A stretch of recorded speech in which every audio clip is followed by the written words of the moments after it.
Hello everybody and welcome to the September 26, 2018 edition of the Ephrom Josine Show. I am your host, Ephrom Josine. Now, the Brett Kavanaugh sexual assault hearings are tomorrow, which naturally means the vote is the day after tomorrow. Because of course it is.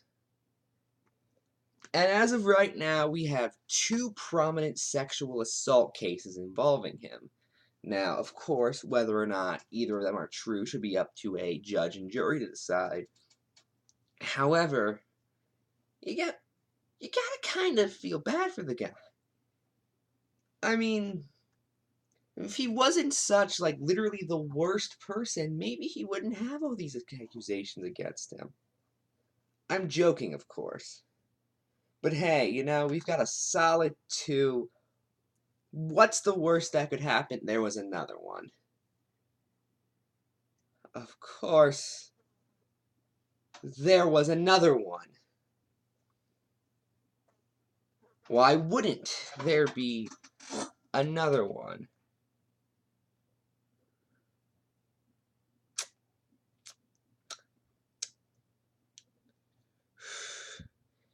It's not even really funny anymore.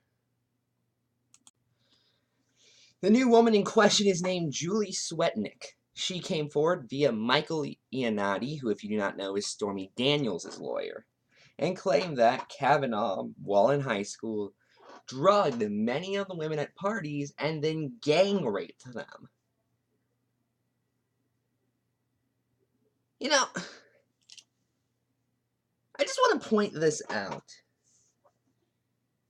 Listen, if this was only one person, I could maybe buy that it was a lie. If it's 2 people, I could buy it. But for it to be 3 people, especially when we know that Ford had given the accusations beforehand to people she knew. And we don't know about the other 2, but we know at least Ford did.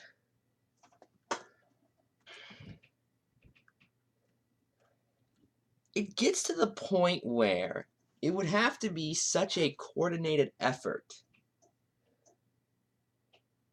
that it honestly seems like it would just be easier to frame him for murder at this point. Don't do that, for the record. Don't frame Brett Kavanaugh for murder. But wouldn't that just be easier? I mean, for all 3 of these women to be lying, that is about a 17% chance, assuming there's 50% chance of it being true and a 50% chance of it being false, which are the only 2 options, so that's good probability. The laws of probability themselves are not on Brett Kavanaugh's side. Oh God, this is bad. Now, here's some even better news just before the assault case tomorrow, where he'll be tried for all of this. So anyone, get it before tomorrow if you have them. I guarantee you there are more out there. NBC found a 4th accusation against Kavanaugh sent to a Republican senator.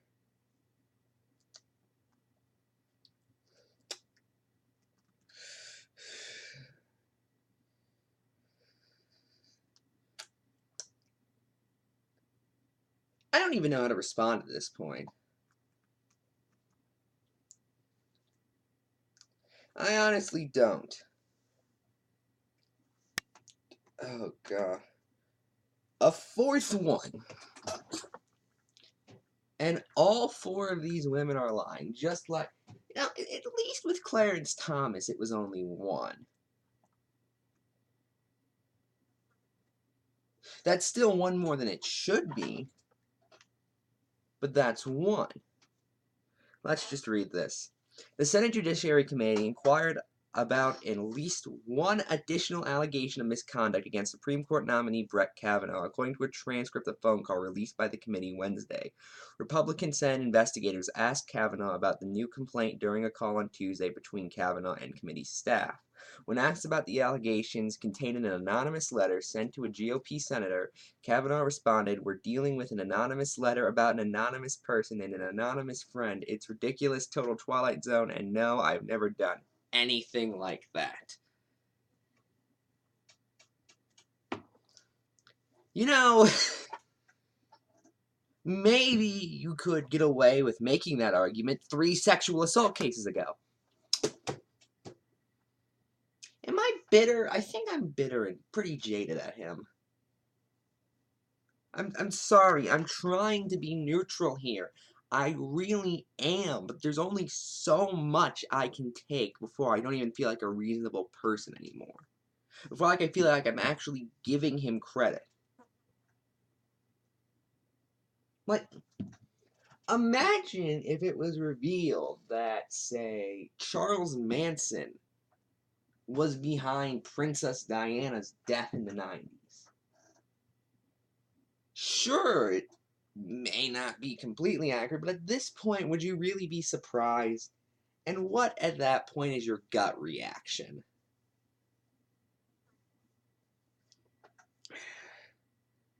But we still don't know.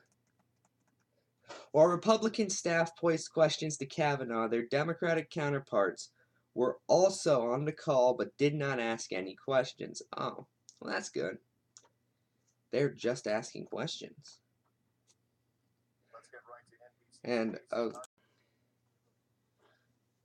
we have no reason to assign the letter credibility, Taylor Ford, a spokesman for Judiciary Chairman Charles Grassley, said.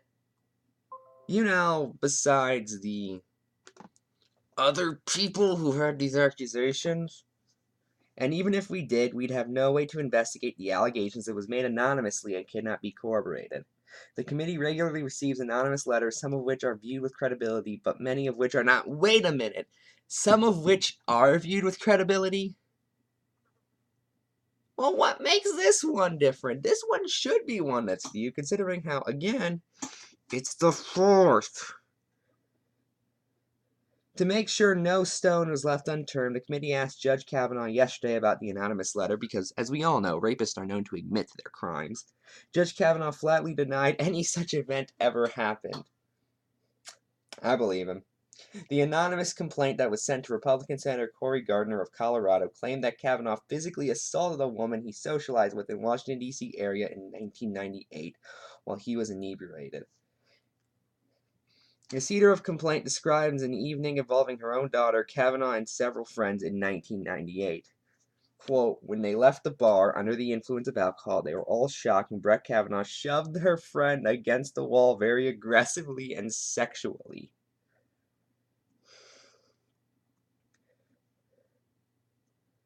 So, I'm just going to end by saying this. This is a clear failure on Donnie's administration to appoint someone who is going to be so scandal-ridden as Brett Kavanaugh. But hey, look on the bright side. This may be the last week we talk about him until he gets confirmed. I'm Ephrom, and good night.